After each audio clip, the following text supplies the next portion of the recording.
મિત્રો ચલો આજે હું તમને વાત કરું છું અમારા ફાર્મ કનુભાઈ કરીને આવ્યા છે આપણે એમને પૂછીએ એમને મારા અલગ અલગ પાક જોયા છે જેવા કે ચોળી ભીંડા મરચાં તુરિયા ટામેટા કાકડી કાળેંગડા તરબૂચ આપણે એમના જોડેથી એમને પૂછીએ જાણીએ કે ભાઈ એમને અમારો કયો પાક સારો લાગ્યો અને તેમને અમારી ખેતી જોઈ અને તેમને શું અમારામાંથી પ્રેરણા મળી।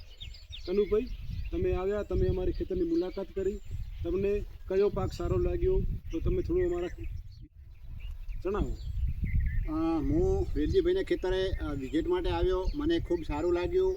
મેં પહેલાં એમનો વિડીયો જોયા એટલે મને એમ લાગ્યું કે આ સાચું છે કે ખોટું તો આપણે રૂબરૂ સ્થળ ઉપર જઈ જોઈ લઈએ કે સાચું છે ખોટું છે। તો સાચી વાત છે એમની વિડીયો એમના જે આવે છે સારા છે અને સાચા છે ખોટા નથી। હું અત્યારે એમના સ્થળ ઉપર જ ઊભો છું અને બધી ખેતી મને સારી લાગી પણ હું બીજા ખેડૂતોને એ જ કહેવા માગું છું અને વેલજીભાઈ પણ એ જ કહે છે કે તમે આવી ખેતી કરો જેથી કરીને કંઈક ઊંચા આવો।